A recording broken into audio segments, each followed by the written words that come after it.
little town. Welcome back to the City of Santa Clarita Spotlight Show. I'm your host, Perry Smith, at Hometown Station AM 1220 KHTS. I'm here in the studio with Rick Gould and Phil Lantis, who are bringing the AMGEN tour to Santa Clarita once again in the middle of May. Rick, tell me a little bit about the history of how that came to be. Well, you know, we had heard about the tour when they first started. The Tour of California started, and just for those who don't know, the Tour of California is America's version of the Tour de France. It's a stage race, and they bounce across, in the case of the Tour de France, across France and sometimes Belgium and even into England nowadays. And each day is a different race on a different course, and the Tour of California is no different. They cross California on a series of stages. This race in particular is 9 stages, so it starts on a Saturday, finishes on a Sunday. And the first year we had heard about the race. We thought it was the kind of event we wanted to get involved with. And actually, Phil and I heard about the race. In the second year, we found out that the time to bid for a stage had already passed. Phil stayed up all night one night, wrote a proposal. We got it into him. And about 2 weeks late, and then one day we were just literally sitting in the office on a Friday afternoon, and we got a phone call, and they said, "Hey, what are you guys doing?" And we said, "Nothing." And they said, we'd like to talk to you about the tour. And the next thing you know, they're in my office and we're having a chat, and all of a sudden the tour is coming to Santa Clarita.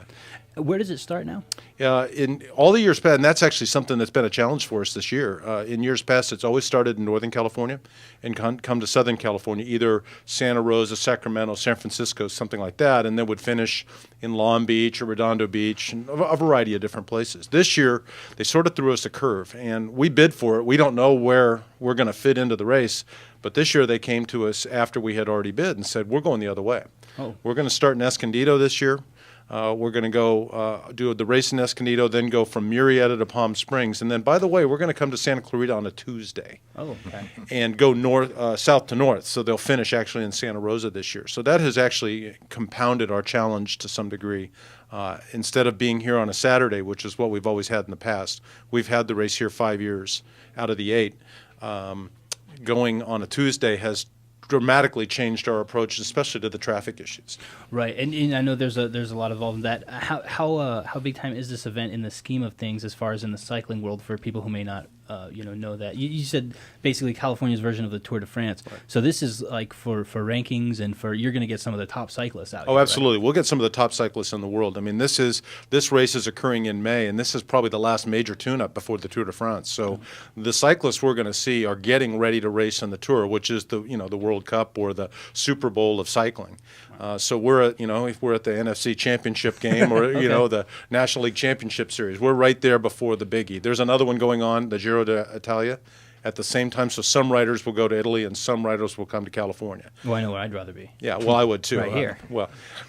We might be able to debate that, but okay. I do like pasta. Fair enough.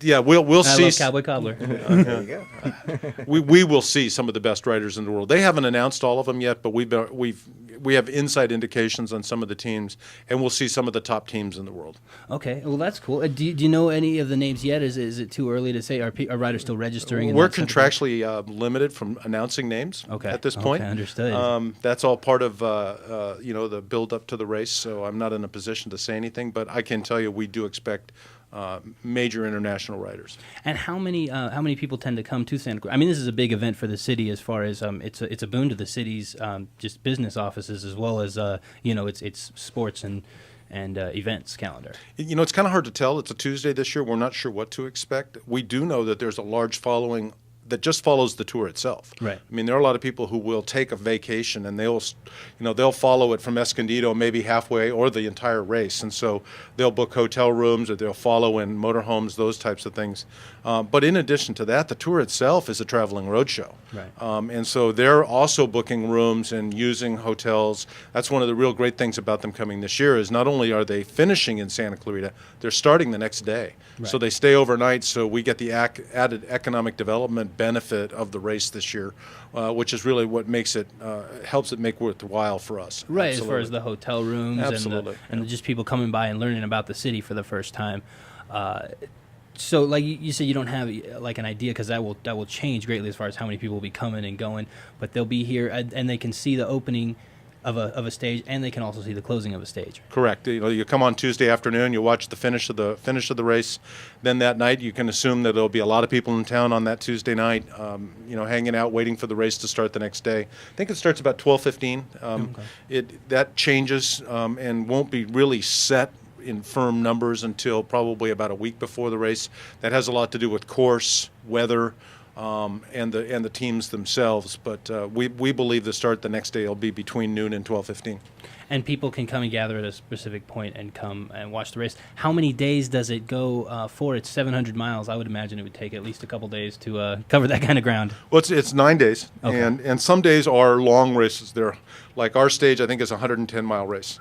Some are longer, some are shorter, some are just simply circuits. Really? In a particular town. I believe San Jose is a circuit this year where they're just doing laps around. I think it's about a 20-mile circuit. Okay. But all in all, once you add it all together, and I think you sort of have to think about this from an iconic perspective, they're closing down the Golden Gate Bridge to ride across it on the last day. Wow. And so it's a big deal.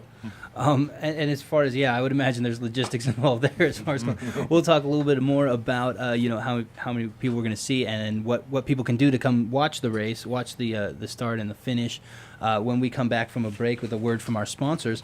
This is the City of Santa Clarita Spotlight Show on your hometown station, AM 1220 KHTS. Blue